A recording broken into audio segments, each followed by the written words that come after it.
Selamat datang di channel Pemuja Malam. Jangan lupa like, share, and subscribe ya. Terima kasih. Episode 35, Merasa benar-benar kehilangan. Bu Sanum pun segera berpamitan. Sebab rencananya malam ini juga ia akan melakukan perjalanan dengan Ayu menuju kampung halamannya. Mama, seru Tika senang, akhirnya sang ibu bisa ia bebaskan dari penjara. Seperti permintaan ibunya, Tika pun akhirnya terpaksa menjadi istri ketiga Pak Suryo. Memang Pak Suryo belum terlalu tua, tapi tetap saja laki paruh baya itu bukan merupakan kriterianya. Namun ia tidak memiliki pilihan lain. Ayahnya benar lepas tangan. Semenjak bercerai, Wardoyo tidak memedulikan ibunya sama sekali. Namun sebagai seorang ayah, Wardoyo tetap berusaha menghubungi Tika dan mengiriminya uang. Tika ingin marah, namun mengingat kalau kedua orang tuanya sudah bercerai, Tika pun akhirnya pasrah. Tika pun segera menghubungi Pak Suryo dan memintanya membantu membebaskan sang ibu dari penjara. Pak Suryo tentu saja bersedia, tapi dengan syarat Tika harus mau menjadi istri ketiganya. Dengan terpaksa Tika pun setuju. Untuk mengikat Tika, Pak Suryo pun segera menikahi Tika secara siri.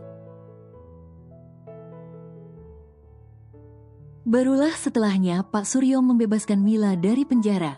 Tika, akhirnya, Mama bebas juga. Terima kasih, sayang. Mereka pun berpelukan. Ayo, kita pulang, ujar Pak Suryo. Pak Suryo, apa Anda sudah membelikan putri saya rumah yang besar? Kami sudah tidak memiliki rumah lagi. Hanya Pak Suryo satunya harapan kami. Seharusnya bisa saja Mila membeli rumah baru dari uang hasil penjualan rumah Ayu. Meskipun tidak begitu besar, tapi karena gaya hidup hedon Mila, membuat uang itu tinggal tidak seberapa lagi. Paling uangnya hanya cukup untuk mengontrak beberapa bulan saja. Membeli rumah yang besar, boleh, tapi itu tergantung servis putrimu nanti. Aku saja belum memakainya sama sekali. Kalau memuaskan, apalagi kalau ia masih perawan, tentu aku akan memberikan uang yang banyak. Ujar Pak Suryo sembari terkekeh. Ia menatap tubuh Tika dari atas ke bawah. Ia menjilat bibirnya. Tubuh Tika memang sintal dan cukup menggoda. Tika yang mendengarnya jelas saja merinding karena ia sudah tidak perawan lagi. Keperawanannya sudah hilang saat ia masih kelas 3 SMP. Namun ia yakin bisa memuaskan Pak Suryo dengan pengalamannya. Rafa baru saja pulang dari kantornya. Ia pulang saat semburat senja sudah berwarna jingga. Ia turun dari dalam mobil dan masuk ke dalam lift. Belum sempat pintu lift tertutup, sebuah tangan menahan pintu sehingga pintu lift kembali terbuka. Rafa yang sedang mengotak atik ponsel seketika mendongakkan kepalanya saat aroma familiar singgah di indera penciumannya. Dia, perempuan yang tak lain adalah Maria itu sontak membulatkan matanya. Kakinya refleks ingin mundur keluar, tapi ia mengurungkan niatnya. Ia kembali masuk lalu menganggukkan kepalanya sebagai sapaan. Kemudian ia masuk dan berdiri sedikit ke sudut. Setelah sebelumnya menekan tombol lantai tujuan yang berada di samping pintu. kau sudah lama tinggal di sini? Rafa bertanya membuat Maria cukup terkejut mendengarnya. Ya, lumayan lama, jawab Maria seraya menundukkan kepalanya. Maria melepaskan ikatan rambutnya, sehingga rambutnya yang sebatas pundak menutupi sisi kiri dan kanan wajahnya. Jujur saja, Rafa sedikit merasa aneh dengan sikap Maria ini. Terlebih aroma parfumnya sungguh mengusik pikirannya. Rafa merasa aneh dengan pikirannya sendiri. Denting legit berbunyi pertanda salah satu dari mereka sudah sampai di lantai tujuan. Ternyata itu Maria. Ia tinggal di lantai berbeda dengan Rafa. Maria yang ingin segera menghindari Rafa pun berjalan dengan cepat. Hingga tanpa sengaja kakinya justru terkilir dan nyaris jatuh. Namun untung saja Rafa segera menangkap tubuh ramping itu ke dalam dekapannya. Mata Maria membulat, jantungnya seketika berdebar kencang. Ternyata bukan hanya dirinya, tapi Rafa juga. Maria pun dengan segera melepaskan dekapan itu. Ia melangkah cepat dan menjauh meninggalkan Rafa, yang mematung dengan segenap perasaan aneh yang merebak di dalam dada. Rafa menyentuh dada kirinya, debarannya masih terasa kencang. Bahkan sampai ia tiba di lantai tujuannya. Saat berada di depan pintu, tiba-tiba sekelebat bayangan mampir di ingatannya. Tidak, Pak, saya mohon, lepaskan saya. Tolong lepaskan saya, Pak Rafa, Pak Rafa. Suara itu, mengapa begitu familiar? Tika dan Mila kini sudah tiba di sebuah rumah yang tidak begitu besar. Rumah bertipe 45, seharusnya sudah cukup besar untuk dihuni 2 orang saja. Namun Mila yang memiliki ekspektasi tinggi jelas saja memasang wajah masam. Jadi ini rumahnya? Apa Pak Suryo tidak salah? Bapak ingin menempatkan kami di rumah kecil ini?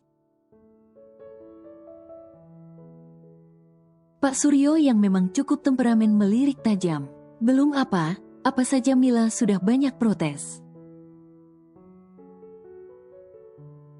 Lantas kau ingin rumah seperti apa? Yang mewah dan besar? Sarkas Pak Suryo. Jelas saja, putri saya masih muda dan cantik.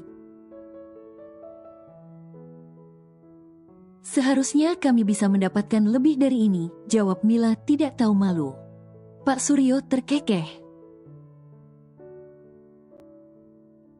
Kau harus sadar diri. Kau pikir aku tidak mengeluarkan uang untuk membebaskanmu?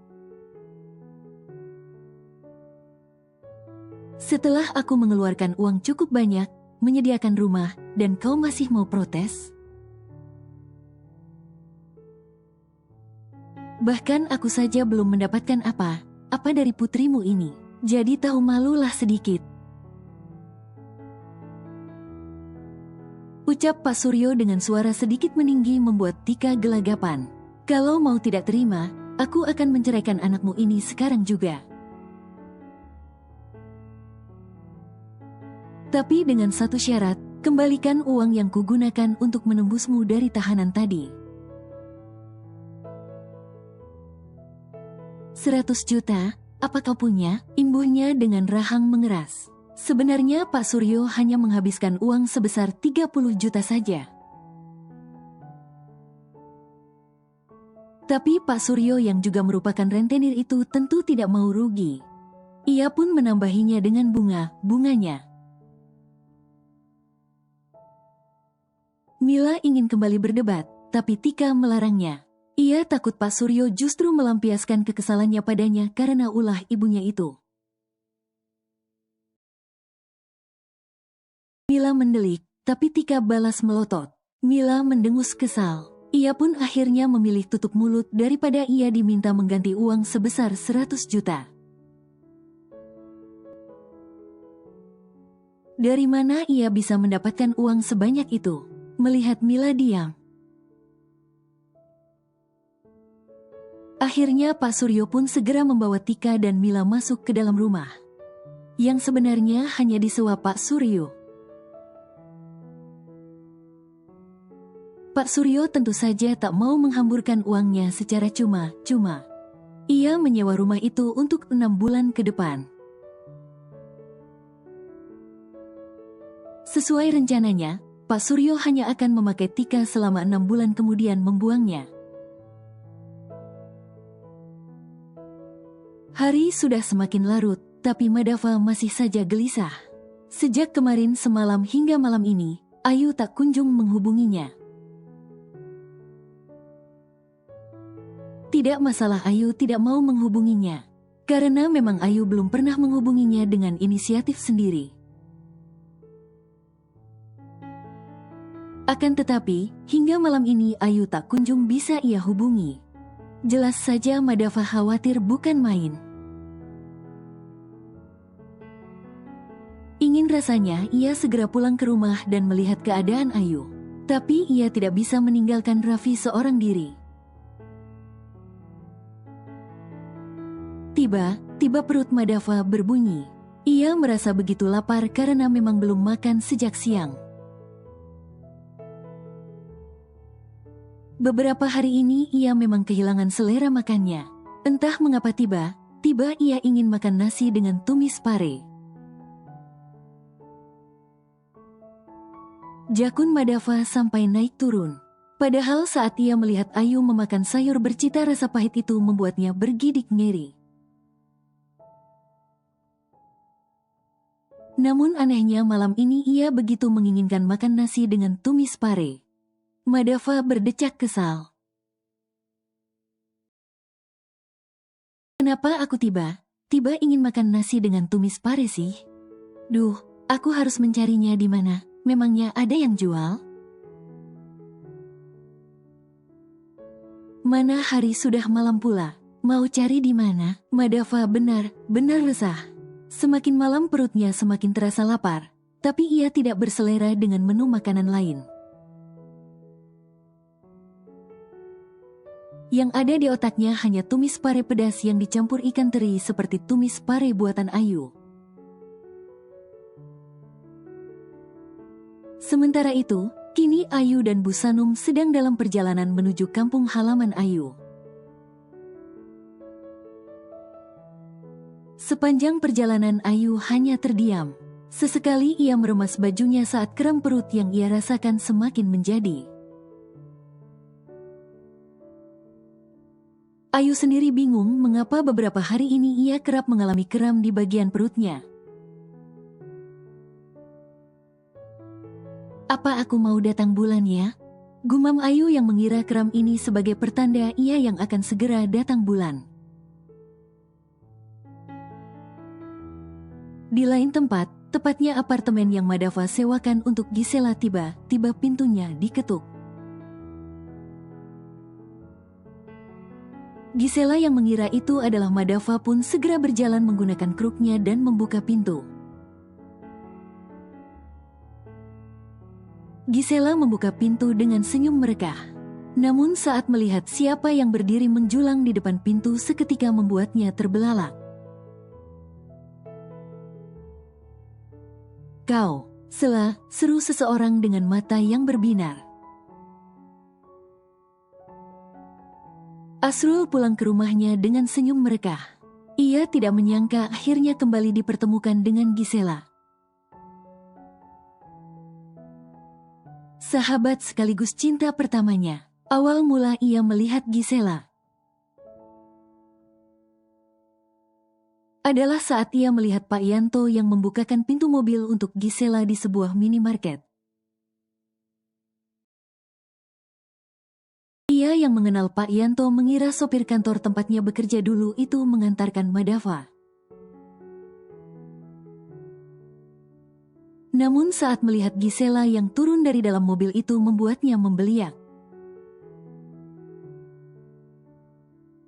Ia tidak menyangka Gisela sudah kembali. Meskipun ia kesal karena Gisela lebih memilih menemui Madava dibandingkan dirinya. Tapi mengingat akhirnya ia bisa kembali bertemu dengan Gisela, membuatnya menepis perasaan kesal itu. Saat itu Asrul memang memilih tidak turun dari dalam mobil. Ia menunggu sampai Gisela kembali masuk ke dalam mobil. Ia ingin mengikuti Gisela untuk mengetahui tempat tinggalnya. Dan sesuai harapannya, kini ia sudah tahu di mana Gisela tinggal. Melihat Asrul tampak tersenyum, senyum sendiri membuat Via penasaran. Ia pun mendekat pada Asrul dan bertanya apa yang membuatnya tampak begitu bahagia. Itu bukan urusanmu, sentak Asrul membuat Via terlonjak. Sungguh, Via amat sangat sakit hati. Namun sebisa mungkin ia mencoba bertahan, berharap kelak sikap Asrul berubah. Berharap kehadiran buah hatinya kelak bisa melembutkan hati Asrul, sehingga mau benar-benar menerima kehadirannya. Karena masih harus bekerja, akhirnya Madava pun sengaja membayar perawat yang sedang tidak bertugas untuk menjaga Raffi selama ia bekerja. Selama bekerja, Madava tidak bisa benar-benar fokus. Pikirannya selalu berlarian ke sosok sang istri yang belum ada kabar hingga siang itu. Karena rasa khawatir yang tak terbendung lagi, Madava pun akhirnya memilih pulang ke rumah saat jam makan siang. Assalamualaikum, ucap Madava saat Bisumi membukakan pintu. Waalaikumsalam, Pak, jawab Bisumi yang baru saja membukakan pintu. Madava pun berjalan masuk ke dalam rumah.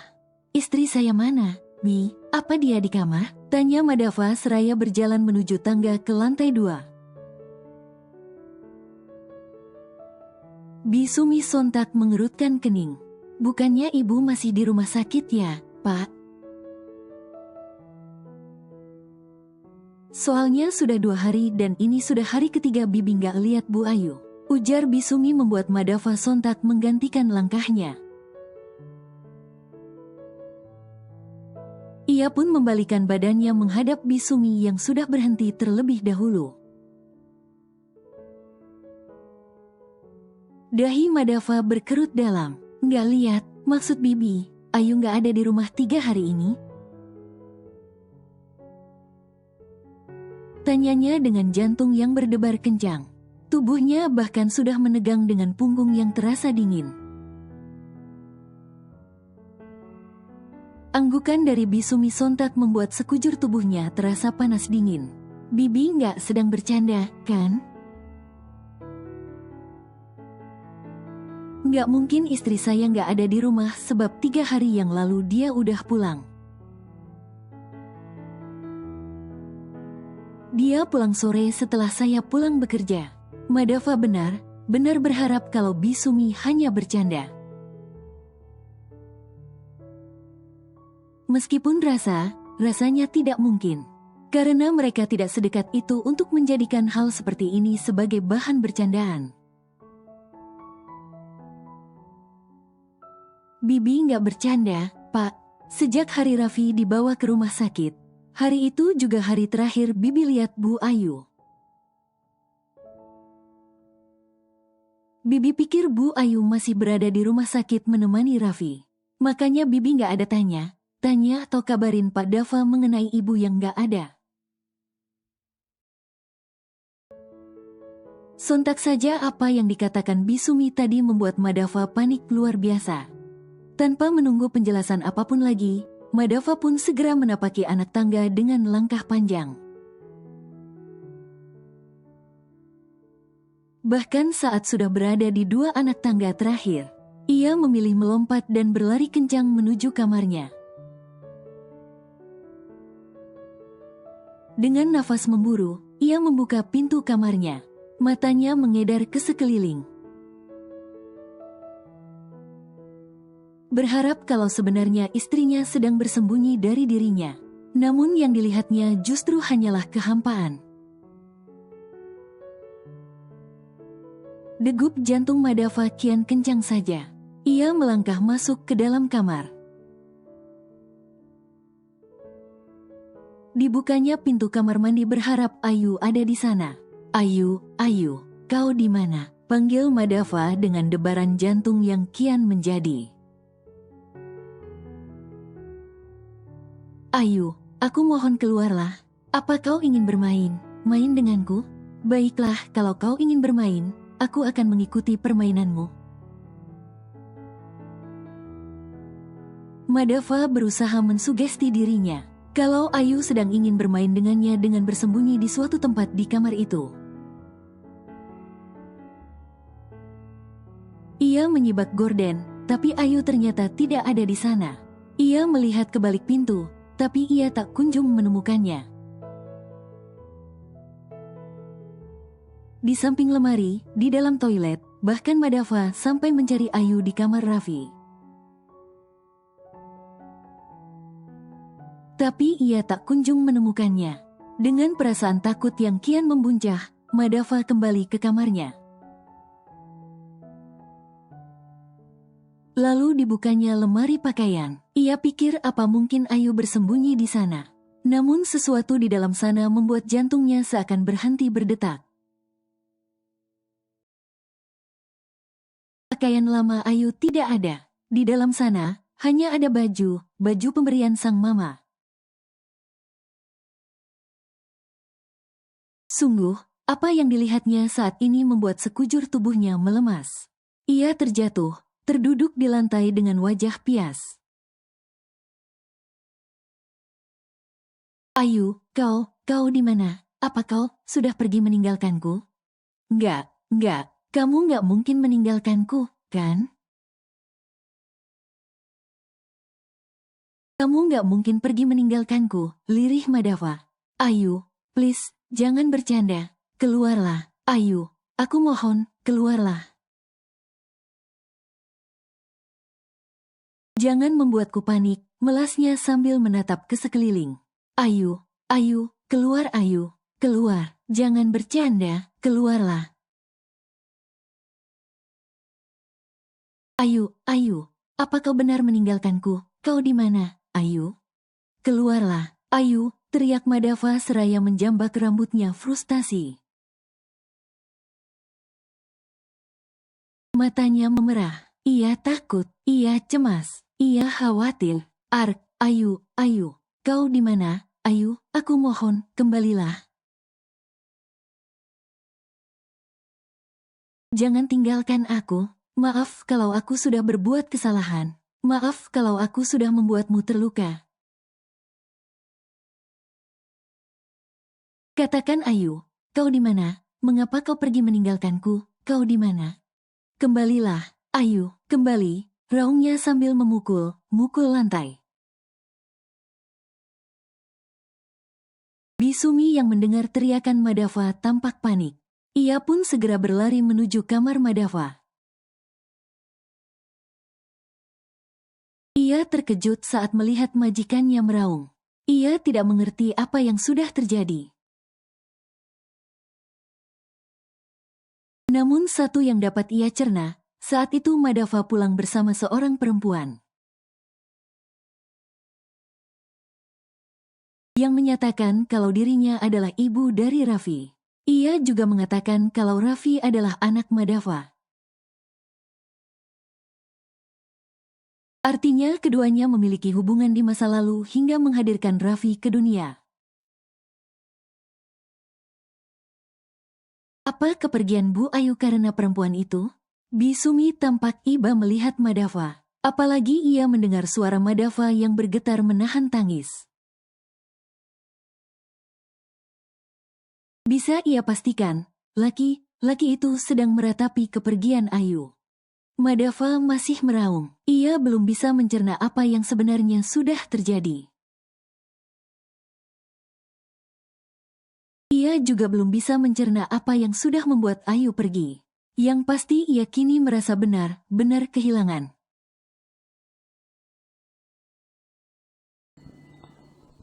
Bersambung.